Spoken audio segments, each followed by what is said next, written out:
سفر ہے نا، یہ بڑا امپورٹنٹ ہے پاکستان کے فیوچر کے لیے.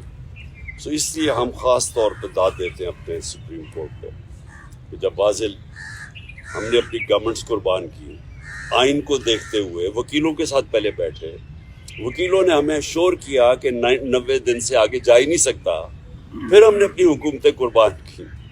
تو اس لیے تو نہیں قربان کی تھی کہ یہ سارے اپنے یہ محسن نقوی جیسے لوگوں کو اوپر بٹھا کے اور سارے ہمارے مخالف اور بیوروکریٹس اور پولیس والوں کو اوپر ہمارے بٹھا کے اور ہمارے اوپر انتقامی کارروائی شروع کر دیں، اور یہ یہاں بھی اور پختونخوا میں بھی.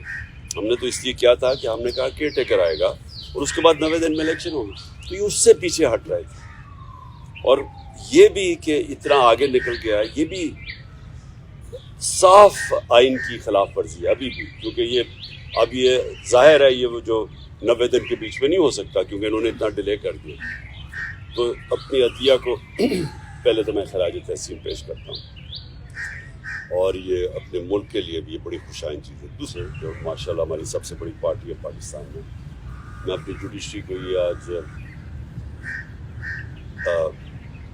اعتماد دلوانا چاہتا ہوں کہ قوم ان کے ساتھ کھڑی ہے، کہ ان کو کوئی یہ وہ 98-99 میں نہیں جدھر ڈنڈوں مار کے سپریم کورٹ کے اوپر حملہ ہوا تھا اور کچھ ریئیکشن نہیں آیا.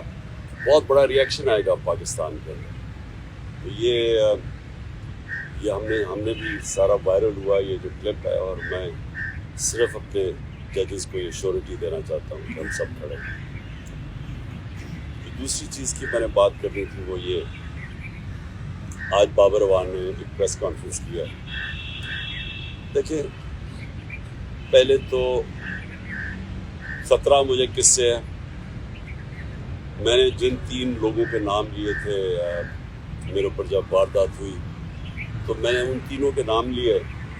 تو ہر چیز جو اس کے بعد ہوئی میرے اٹیمپٹ کے بعد، وہ مجھے کنفرم کرتی ہے کہ وہ تینوں ملوث تھے اس میں. پہلے تو کور اپ کرنے کی کوشش کی، وہ نوید سے پہلی سٹیٹمنٹ، پھر شام کو دوسری سٹیٹمنٹ آ گئی. دوسری سٹیٹمنٹ جب وہ کر رہا تھا تو JIT کے اندر رپورٹ ہے کہ وہاں 5 نامعلوم افراد بیٹھے ہوئے تھے کاؤنٹر ٹیررزم کی. جب اس کو پہلے تو نوید کو یہ DPO گجرات نے اس کی سٹیٹمنٹ کر کے وائرل کر دی، وہ بھیج دیا. سب سے پہلے جو ہمارے مخالف اینکرز تھے ان کے پاس پہنچ گئی. اس کے بعد اس کو اٹھا کے لے کے گئے کاؤنٹر ٹیررزم ڈپارٹمنٹ میں. ادھر 5 نامعلوم افراد جو کہ جج کے سامنے اینٹی ٹیررزم کورٹ کے جج کے سامنے JIT کی رپورٹ ہے کہ وہ 5 نامعلوم افراد تھے. وہ وہاں بیٹھے، اس نے دوسری اس کی ویڈیو بنائی اور کئی گھنٹے وہاں رکھا. اور پھر جب JIT نے ان دونوں کو وہ جو SSP تھا CTT کا، اس کو جب بلایا، اور یہ جو DPO گجرات کو بلایا، انہوں نے ریفیوز کر دیا آنے کو. پنجاب کی CTT تھی. تو کون طاقتور تھا جو ان کے پیچھے کھڑا تھا کہ انہوں نے ہماری گورنمنٹ ہوتے ہوئے منع کر دیا. پھر اس کے بعد جو JIT کو سیبوٹاج کرنے کی کوشش کی، 4 لوگوں نے اپنے بیان بدلے JIT کے لوگوں نے. ان کے بعد اس کے اوپر پروسیکیوٹر جنرل نے ان کے اوپر تفتیش کی. اس نے کہا کہ ان کے اوپر ایکشن لینا چاہیے. انہوں نے سیبوٹاج کرنے کی کوشش کی ہے. اب اس کیئر ٹیکر گورنمنٹ جس کا یہ مینڈیٹ ہی نہیں، آتے ساتھ ہی پہلے JIT کو چینج روکا. اس کے بعد ان 4 لوگوں کو جن کے اوپر ایکشن کہا تھا ان کو واپس JIT پہ بٹھا کے، اور جو لوگ جو 2 کام کر رہے تھے ان کو انہوں نے OST کر دیا. تو یہ جو کور اپ ہے یہ صرف وہ کر سکتا ہے جس کے پاس طاقت ہے. اور طاقت کس کے پاس ہے؟ ڈرٹی ہیری کے پاس طاقت ہے، رانا ثناء اللہ کے پاس طاقت ہے، اور شہباز شریف. یہ جو تینوں میں نے نامنیٹ کیے. اس کے علاوہ یہ نہیں ہو سکتے. اس کے علاوہ یہ سیبوٹاج نہیں کر سکتے JIT. اب بات یہ ہے کہ یہ 3، ان کو سب سے زیادہ خوف کیا کہ عمران خان اقتدار میں نہ آ جائے. یہ تینوں کو خوف ہے، اور یہ 3 پاور میں بھی بیٹھے ہوئے ہیں. اور مجھے سب سے زیادہ خطرہ ان سے. تو میں نے پہلے بھی ٹی وی پہ کہہ بیٹھا ہوں کہ یہ ایک اب دوسرا پلان بنا ہوا ہے مجھے قتل کرنے کا. اور میں نے یہ پبلک بھی کہا. جب یہاں لاہور ہائی کورٹ تھا تو میں نے تب بھی جب خواجہ طارق رحیم نے جج کو بتایا کہ ان کے پر پلان بنا ہوا ہے, یہاں کوئی سیکیور انوائرمنٹ نہیں ہے, اس کو نہ پیش کریں وہاں, تو جج نے ایشورٹی دی. جب میں یہاں انتظار کر رہا تھا, جب میں گیا, اس نے ایشورٹی دی کہ پولیس ان کی حفاظت کرے گی. وہاں پہنچا, وہاں پولیس ہی بھاگ گئی ساری, کوئی کسی قسم کی پروٹیکشن نہیں تھی, بالکل ایک ایکسپوز تھا کہ کوئی بھی کچھ واردات کر سکتا تھا. پھر انہوں نے مجھے پنڈی بلایا, یہ اسلام آباد میں 3 اپیرنسز تھی.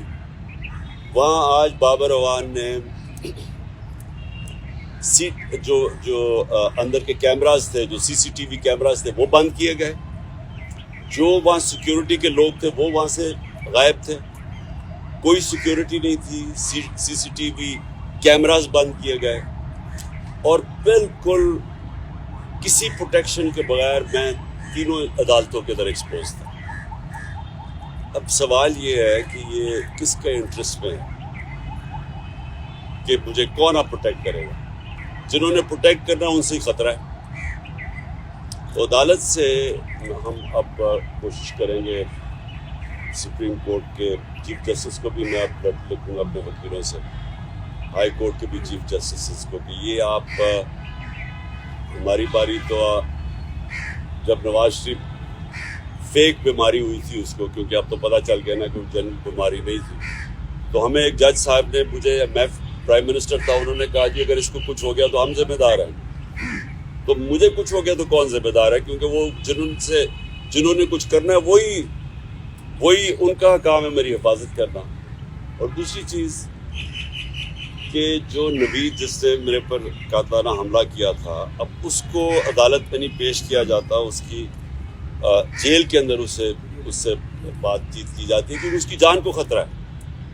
تو جس کی جان کے اوپر اٹیمپٹ ہو چکا ہے اور خطرہ ہے, اس کو کیوں وہ یہ گھسیٹ رہے ہیں. اور ان کیسز میں یعنی جو مزاحیہ خیز کیسز ہیں, ایسے کیسز ہیں جن کے اوپر کبھی یعنی اگر دنیا مذاق اڑائے گی کہ ایک ٹیررزم کا کیس کر دیا وہاں الیکشن کمیشن کے باہر, جبکہ میں وہاں تھا ہی نہیں, میں گھر پہ بیٹھا ہوا تھا, وہ مظاہرہ ہو رہا ہے, میرے اوپر دہشت گردی کا کیس کر دیا. یا دوسرا وہ جو ایک اور, اب سب کو پتہ ہے کہ الیکشن کمیشن پوری طرح, اب تو خیر ساری قوم کو پتہ چل گیا کتنی جانبدار ہے, یہ تو حکم ہی ساری ان سے لیتی ہے.